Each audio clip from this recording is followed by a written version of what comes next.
Allahu Allahu Allahu Allah Allahu Allahu Allahu. Alhamdulillah alladzi a'azzana bil Islam wa akramana bil iman wa hadana bi hadi sayyidil anam. Afdhalus salat wa atammus salam ala imamil anbiya sahibi liwa'il hamdi wal maqam Abi Qasim Muhammad ibn Abdullah sallallahu alaihi wasallam tasliman katsira, amma ba'd. Yaqulu Allah subhanahu wa ta'ala fil Qur'anil 'azim, afa hasibtum annama khalaqnakum abatha wa annakum ilaina la turja'un. Man salaka tariqan yaltamisu fihi ilman sahalallahu lahu tariqan ilal jannah. Amma ba'd. Ma'asyiral muslimin, jamaah salat maghrib yang dirahmati Allah. Marilah kita bersyukur kepada Allah Subhanahu wa taala. Allah Subhanahu wa taala masih menitipkan kesempatan hidup di dunia yang insyaallah sebentar lagi pun kita akan mengalami namanya mengakhirkan kehidupan. Dan perlu kita catat, hadirin mulia, orang yang benar dalam hitungan Allah, orang yang rindu kepada mati. Jadi kalau kita nggak rindu mati ini malah error, Pak. Nah, karena kita ini aslinya adalah bukan orang dunia, orang akhirat. Seperti Bapak misalnya merantau ke Dubai atau ke negara asing, maka kalau orang itu, kalau bapak-bapak normal, maka ditanya rindu nggak dengan tanah airnya, maka pasti menjawab rindu. Rindu nggak dengan Indonesia? Rindu nggak dengan keluarga? Rindu.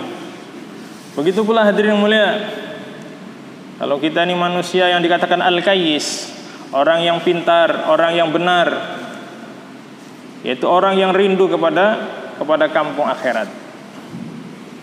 Maka hadirin mulia, permulaan akhirat diawali dengan namanya mati.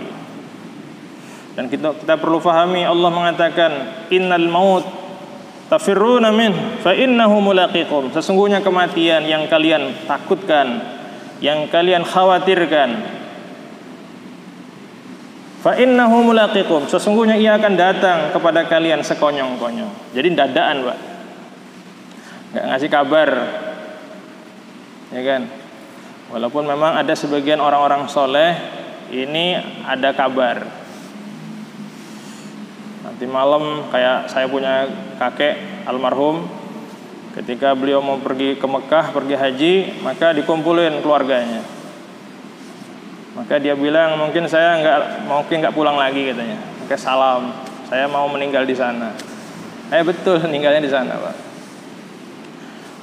Maka hadirin rahimakumullah, maka bekal sebelum sampai kepada Allah Subhanahu wa taala, yaitu kematian, maka asasnya untuk mendapatkan kebahagiaan adalah takwa kepada Allah Subhanahu wa taala. Maka hadirin yang mulia, kemarin sedikit kita telah membahas di takwa ini apa, Pak? Salah satu di antaranya adalah kerinduan untuk kembali kepada akhirat. Walad darul akhiratu khairun lil ladzina yattaqun. Kenapa hadirin rahimakumullah? Allah mengatakan di dalam Al-Qur'an, walad darul akhirah khairun, sungguh akhirat itu jauh lebih baik, lil ladzina yattaqun, bagi orang-orang yang sudah bertakwa. Bahkan orang-orang soleh, Pak, dijelaskan di dalam kitab namanya Hilyatul Auliya. Ketika kematian itu datang, maka mereka mengatakan, kenapa kok matinya sekarang, nggak dari dulu mati? Masya Allah. Dulu, Pak, saya punya cerita. Tahun 2010 saya menghadiri musyawarah di Pakistan, Raywin. Maka telah terjadi peperangan di Somalia. Ada satu jamaah 1 tahun jalan kaki dikirim berangkat ke Somalia. Di sana ada perang. Maka 5 dari jamaah yang dikirim itu syahid. Kebetulan amir rombongan itu menceritakan kondisi daripada jamaah dia dengan menangis di musyawarah saat itu pagi-pagi insyaallah. Maka ditanya oleh Maulana Ihsan. Jadi sambil dia cerita nangis. Maka ditanya, kenapa menangis? saya menangis, kenapa saya nggak termasuk orang yang mati pada saat itu? Masya Allah. Jadi menangisnya itu Pak sekalian bukan karena menangisi kawannya yang sudah meninggal, tapi menangisnya kenapa kok saya nggak ditakdirkan sama Allah Subhanahu Wa Taala mati pada saat itu, kena bunuh juga gitu, Masya Allah. Nah itu gambar sikit-sikit gambar orang yang beneh Pak, Masya Allah. Kenapa? Karena kemarin juga mati dan insya Allah akan datang pun akan mati. Tapi kematian yang diinginkan adalah mati di jalan Allah Subhanahu Wa Taala. Maka hadirin rahimakumullah, maka penting yang kita perbaiki ini bukan menghindari dari kematian, Pak. Tapi yang kita perbaiki apa? Bagaimana kematian kita ini menjadi indah. Maka diperbaiki apanya Pak? Ta'alluq kita, hubungan kita kepada Allah Subhanahu wa Ta'ala. Maka Qur'annya yang enggak jelas kan diperjelas. Ya Pak ya. Baca Qur'annya disungguh-sungguhin, bahkan kalau bisa satu hari minimal 1,5 juz, insyaallah. Apalagi yang belum mulai Pak ya. Nah, kita niat Pak, kita mulai. Kapan lagi kan kalau kita enggak mulai sekarang? Demikian pula Pak, tahajud juga kita mulai, ya Pak ya. Karena Sayyidul Mursalin dalam Sahih Muslim mengatakan, "Alaikum biqiyamil lail." Hendaklah kalian, kata Rasul sallallahu alaihi wasallam, untuk memperhatikan qiyamul lail. Qiyam artinya terjaga di atas ketaatan. Lail di malam hari. Fa innahu da'bus salihin. Kenapa? Karena sesungguhnya qiyamul lail adalah kebiasaan orang-orang yang dicintai oleh Allah Subhanahu wa Ta'ala. Maka hadirin rahimakumullah, bagaimana kita punya target sebelum meninggal dunia termasuk orang yang insya Allah sudah dicintai oleh Allah. Nah, maka salah satu alamat indikasi orang yang telah dijelaskan oleh Sayyidul Mursalin, orang yang dicintai oleh Allah adalah orang yang terjaga di kala malam di atas ketaatan. Berzikir kepada Allah, bersolawat kepada Nabi Muhammad sallallahu alaihi wasallam, salat sunnah. Kemudian apa Pak? Berdoa. Insyaallah Pak ya. Nah, nanti malam kita mulai insyaallah. Sampai kapan? Enggak lama Pak, sampai mati. Masya Allah. Nah, kebetulan matinya besok pagi, berarti tinggal 1 malam lagi kita tahajud. Dan kita pahami Pak, innamal a'malu bil khawatim. Sesungguhnya amal kamu, kata Nabi Muhammad, dilihat di akhir kehidupan kalian. Jadi ketika kita ini bagus hari ini misalnya malam, enggak taunya besok mati, itulah yang dipandang oleh Allah. Yang repotnya rajin sebelumnya tahajud, ketika mendekati mati enggak pernah tahajud lagi. Masya Allah. Maka kita niat insyaallah semuanya kita perbaikin Pak ya. Demikian pula apa? Sholawat. Bahkan Abah Yai guru sekumpul Pak, ulama besar di Kalimantan Selatan, beliau pernah berkata, kalau mau jadi anak angkat saya, kata beliau, nanti di akhirat maka minimal sholawatnya 1000 kali sehari. Masya Allah. Nah, jadi kita bahkan di dalam satu riwayat saya pernah baca dalam satu hadis dalam kitab Tanqihul Qaul, orang yang mendawamkan 1000 kali membaca sholawat Pak, tidak akan dimatikan kecuali surganya dilihatkan oleh Allah dulu. Nah, jadi dilihatkan dulu baru maka yang belum mulai Pak ya, setiap hari 1000 kali sholawat, insya Allah mulai hari apa nih Pak? Mulai hari Rabu malam Kamis ini insya Allah kita mulai, insya Allah. Gak usah panjang-panjang Pak, sholawatnya yang pendek. Sallallahu ala Muhammad, sallallahu ala Muhammad, sallallahu ala Muhammad. Ataupun sholawat yang Bapak sudah biasa, terserah. Ataupun seperti yang tadi, ataupun Allahumma salli ala Muhammad, ataupun Allahumma salli ala Sayyidina Muhammad wa ala ali Sayyidina Muhammad, ataupun sholawat yang lain. Yang penting jumlahnya berapa Pak? 1000 kali. Setiap hari, bukan seminggu sekali Pak ya. Masya Allah. Dan hadirin yang mulia, kata para ulama dari kalangan para habaib, orang yang mendawamkan sholawat, maka secara zahir dia telah memperjelas alamat dia nanti di hari kiamat di depan Rasulullah SAW. Jadi sehingga kita akan mudah dikenal cepat oleh Nabi Muhammad SAW. sehingga kita akan cepat diberikan syafaat oleh Sayyidul Mursalin. Nah, itu salah satu hikmah orang yang mendawamkan menjaga sholawat setiap hari. Maka hadirin rahimakumullah, kita niat Pak, ya Pak ya. Dan hadirin yang muliakan Allah Subhanahu wa taala, pada kajian ini kita akan membahas sedikit mengenai masalah thariqah. Di sini ada nazam yang mengatakan inna thariq syari'atun wa thariqatun wa haqiqatun fasma' laha ma mathala. Jadi sesungguhnya thariqah maksudnya jalan. Nah, thariq di sini maksudnya adalah turuqus suluk, jalan untuk sampai. Idh biha yatayassaru ri'ayat taqwa. Kenapa? Karena dengan menyempurnakan syariat, kemudian dengan menyempurnakan thariqah, dengan menyempurnakan hakikat, yatayassaru ri'ayat taqwa, maka dengan 3 perkara tersebut seseorang dengan mudah akan mampu menjaga ketakwaannya kepada Allah. Maka hadirin rahimakumullah, 3 perkara itu nggak boleh dipisah-pisah Pak. Adalah saya syariat aja deh, nggak mau thariqah. Adalah saya thariqah aja, nggak mau syariat. Adalah saya hakikat saja, nggak bisa.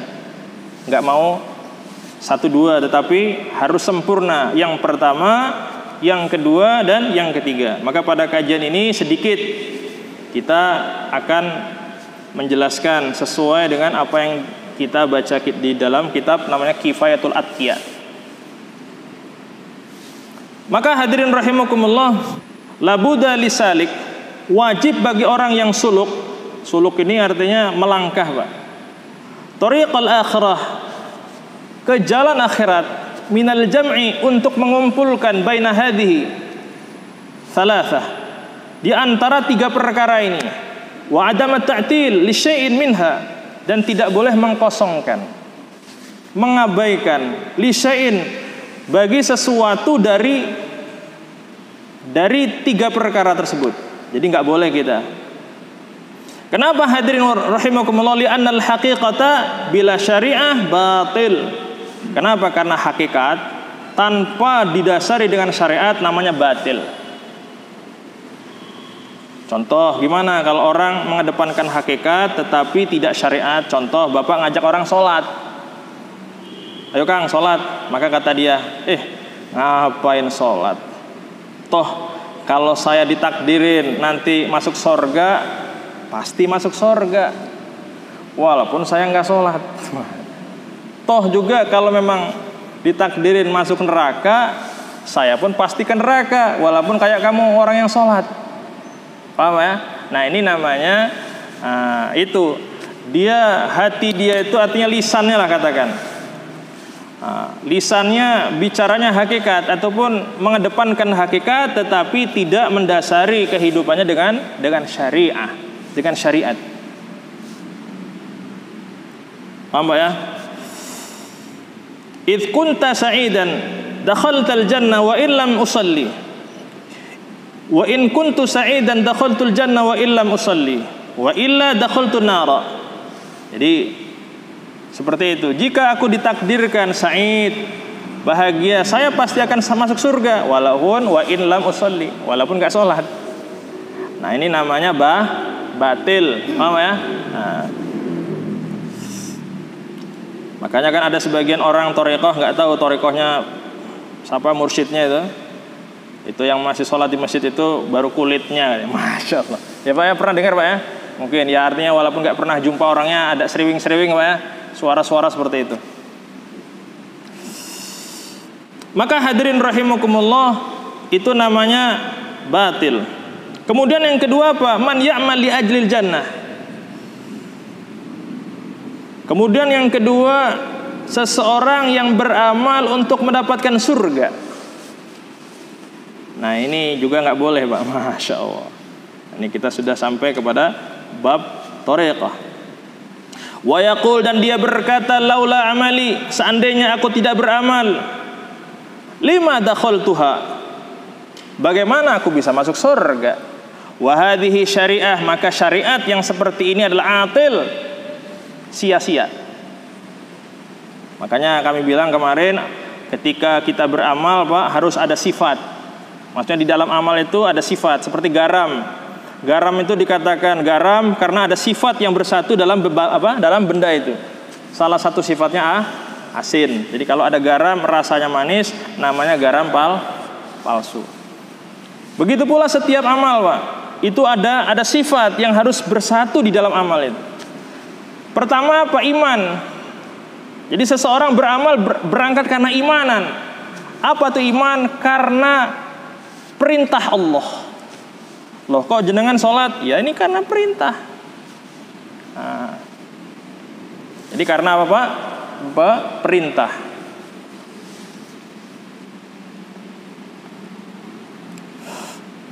Maka ada sebagian orang bilang, ngapain kalian kok sholat kok mau cari pahala? Ya Pak ya, Masya Allah. Maka hadirin rahimakumullah, syariat seperti itu adalah atil. Wa ma'na kauniha atil annal wujudaha ka'adamiha. Jadi atil di sini Pak, maknanya sia-sia. Diserupakan wujudnya amal tetapi seperti tidak ada amal. Kenapa hadirin yang mulia? Li'anna dukhulal jannah bifadlillah azza wajal. Kenapa? Karena seseorang bisa sampai ke dalam surga disebabkan rahmat Allah. Paham Pak? Bukan disebabkan amal. Bahkan nanti ketika di akhirat seluruh amal kita dikumpul, ditukar, ditimbang dengan mata satu Pak, maka kalah Pak. Masih beratan ini. Ini baru mata satu, belum nafas, belum bisa berpikir normal ya, belum lagi bisa berjalan. Nah, baru satu mata sudah kalah kita, ya kan? Masih beratan mata. Maka mutlak seseorang nih bisa masuk dalam surganya Allah Ta'ala nanti itu disebabkan rahmat Allah Subhanahu Wa Ta'ala. Sehingga Nabi mengatakan, ya ashabi, hei sahabat-sahabatku, la tadkhulunal jannata bi'amalikum. Kalian tidak akan sampai ke dalam surga disebabkan amal kalian. Jadi kata Nabi ngomong di depan para sahabat seperti itu Pak. Wahai sahabat-sahabatku, kalian tidak akan pernah sampai ke dalam surga disebabkan amal kalian. Maka sahabat tercengang Pak pada saat itu. Wa kaifa antum ya Rasulullah? Bagaimana dengan antum, dengan anda wahai Rasulullah? Kata Nabi, ma dakhaltul jannah. Saya pun tidak akan sampai ke dalam surga illa kecuali bi rahmatillah, kecuali dengan rahmat Allah. Maka hadirin rahimakumullah, jangankan kita orang yang penuh dengan dosa, Sayyidul Mursalin Nabi Muhammad sallallahu alaihi wasallam, dia pun akan masuk ke dalam surga bifadlillah, dengan rahmat Allah Subhanahu wa taala.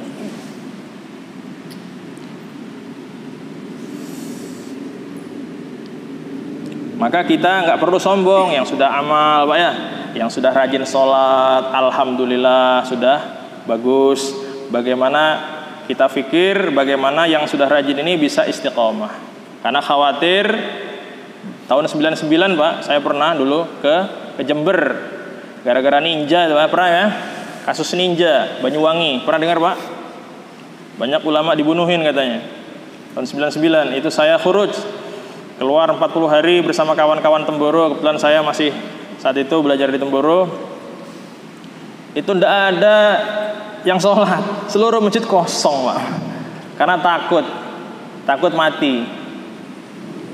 Semuanya masjid, seluruh masjid yang kami datangi, jangankan jamaahnya, yang mukul beduk pun kosong, nggak datang. Ini kayaknya udah melangkah ke situ, ke zaman itu lagi nih Pak. Masya Allah. Kira-kira siap syahid insya Allah.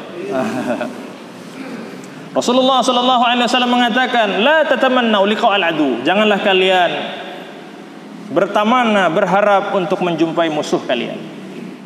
Sebelum khotib biasanya kan si Bilal menyampaikan satu riwayat. Idza sa'idal khatibu 'alal mimbar, ketika khotib sudah naik ke atas mimbar, fala yatakallam ahadukum, maka salah satu di antara antum atau kalian jangan berbicara. Faman yatakallam, barang siapa berbicara faqad lagha, maka sungguh sia-sia. Fala jum'atalah, maka tidak ada pahala Jumatnya. Artinya Jumatnya sah, tetapi sia-sia. Ya seperti tadi Pak, ya sia-sia ini. Nah sekarang pertanyaannya, ketika khotib sedang apa? Sedang doa. Ya kan? Kemudian ketika doa ketika dalam khutbah yang kedua, Allahumma gfir lil mu'minin, kemudian amin. Maka itu enggak masuk dalam kata-kata fala yatakallam ahadukum. Janganlah kamu berbicara, enggak masuk. Seperti contoh kita dalam sholat enggak boleh berbicara, tetapi ketika walad dolin ngomong sama amin. Maka bilang enggak boleh ngomong. Kan kacau. Kan kita lagi sholat. Nah jadi itu Pak, artinya ada batasan-batasan yang dibolehkan seperti itu. Bahkan ketika ya sementara itulah insya Allah.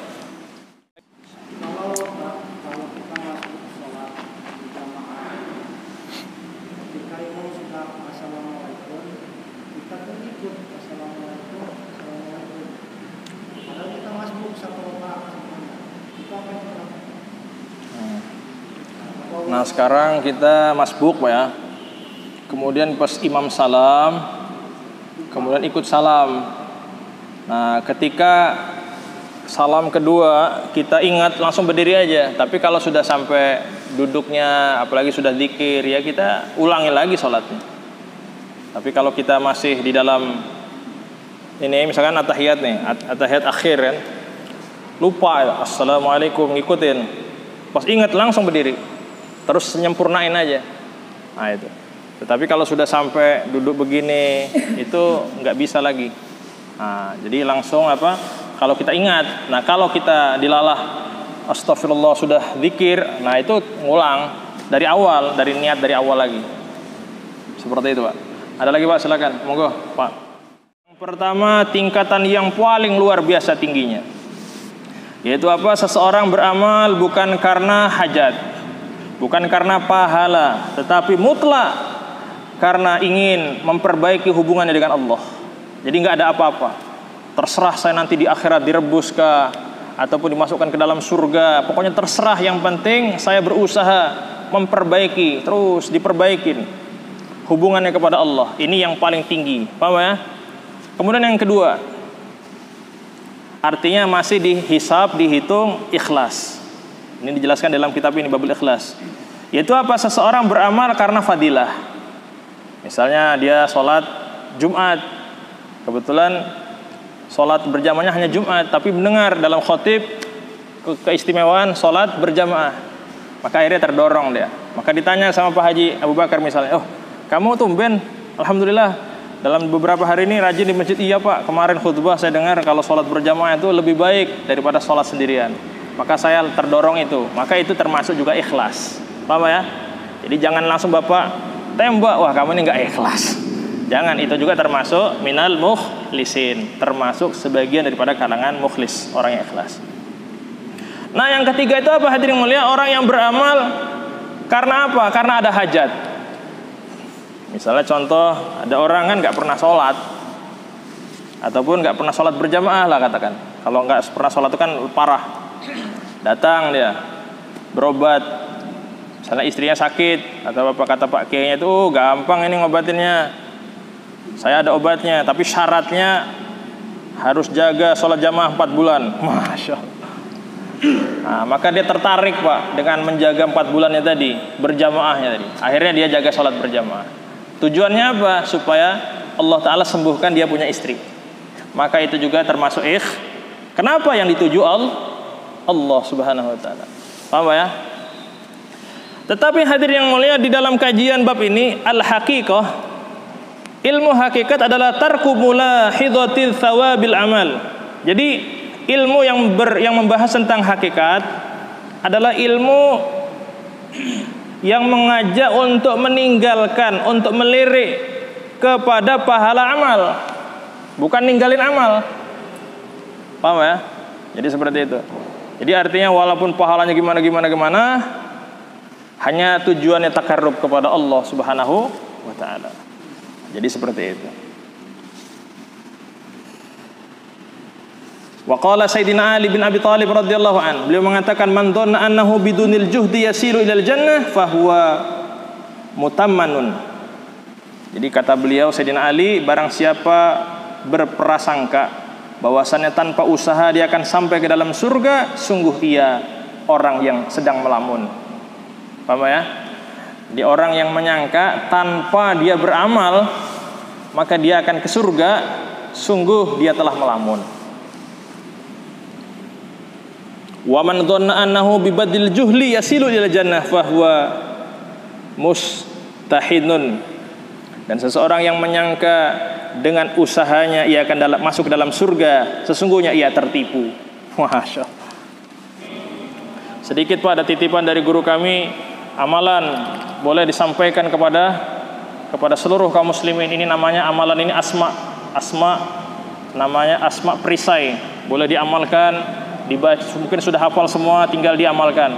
Nah, ini lafadznya laqad ja'akum rasulun min anfusikum azizun 'alaihi ma 'anittum harisun 'alaikum bil mu'minina raufur rahim fa in tawalla faqul hasbiyallahu la ilaha illa hu 'alaihi tawakkaltu wa huwa rabbul 'arsyil 'azim. Dibaca setiap lepas salat 5 waktu Pak ya. Berapa kali? 7 kali. Berapa kali Pak? 7 kali. Kalau Bapak mau keluar rumah dibaca 7 kali. Lebih banyak lebih power. Insyaallah. Dan ini termasuk adalah apa? Perisainya Nabi Muhammad.